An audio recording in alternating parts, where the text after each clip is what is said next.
My next guest says the Democrats are hypocrites who won't even follow their own rules. House Minority Whip Congressman Steve Scalise joins me now.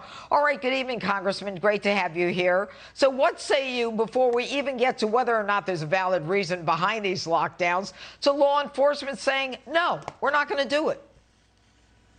Well, great to be back with you, Judge. And look, I mean, think about some of these mayors who have been trying to defund police, and they don't want them to lock up criminals, but then they tell them to go lock up the local restaurant owner who's just trying to make ends meet and keep people employed during Christmas.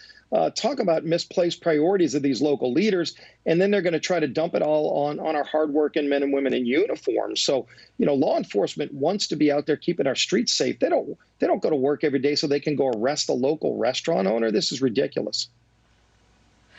Well, you know what's amazing is that Kate, I think it was Kate Brown, I don't know, from Oregon, the governor there, she said, you know, you might want to, you know, if people for Thanksgiving have more than 6 people at the table, you might want to call the local police. I mean, I just have never heard anything like this. I mean, what if you have 7 kids? What are you supposed to do, throw one out? But then you say to yourself, you know, what is their end game? Why are they putting like a yoke on the necks of the American people? What are they getting out of it? They're not listening to it. Pelosi isn't listening to it. Lori Lightfoot from Chicago isn't, and Gavin Newsom isn't. And what do they get out of pressuring the middle Americans? Judge, this is part of the government control movement. This is what socialists do. They want to run your life. This isn't about science. If it was about science, these governors, Speaker Pelosi, a lot of these mayors that you've been highlighting that are hypocrites, they're out there telling you you can't go to your favorite restaurant, but they're going to their favorite restaurant. They're saying you can't hang out with your family for Thanksgiving or Christmas. And then you see pictures of them in Cabo hanging out with their family. You know, again, if the science was there, if it wasn't about, if they were risking people's lives, they wouldn't be doing it themselves. They are crushing these small businesses, the millions of jobs that are tied to it, and they just don't seem to care. Speaker Pelosi won't even bring up a bill on the House floor that would get almost unanimous support that would allow these small businesses who are struggling to get another round of PPP loans, just because, as she said the other day, she doesn't want to help them. She's waiting for a new president. My God, these businesses can't wait. And for them to see that it's only about politics, it just disgusts people. And then the Democrat hypocrisy on top of that of do as they say, not as they do, is what really undermines their credibility. And, you know, with so many Americans are so fed up when we saw the Democrats lose so many seats in the House when they said there was going to be such a blue wave. And then they say that Joe Biden got 80 million votes. I mean, you know, you have to say to yourself, something is off here. Something is absolutely off. And we'll see what the courts end up doing. But let's talk about the mainstream media and Joe Biden and Kamala Harris being on the cover of Time magazine. What's your take on that?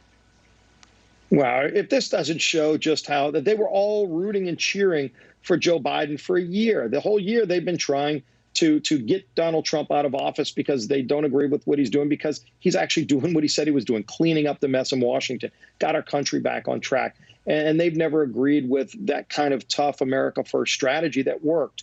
And so they wanted to unravel what he was doing from day one, you know, putting them as time. It's like giving Cuomo an Emmy award for goodness sake. I mean, you know, he's crushing businesses still to this day. He killed thousands of seniors in nursing homes, and they give him an award for it.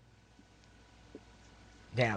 Well, the amazing part of it, Congressman, is that it reminds me of when Barack Obama was elected and they nominated and then gave him the Nobel Peace Prize before he did anything. Right. And, you know, he got us more entangled in wars. And President Trump is the one who's gotten us out of wars. And he's got a peace deal. Now, the latest addition to that is Morocco, along with Israel and the other countries in the Middle East. It's such a sad commentary on the hate in this country. Will it President Trump has delivered so much Middle East peace.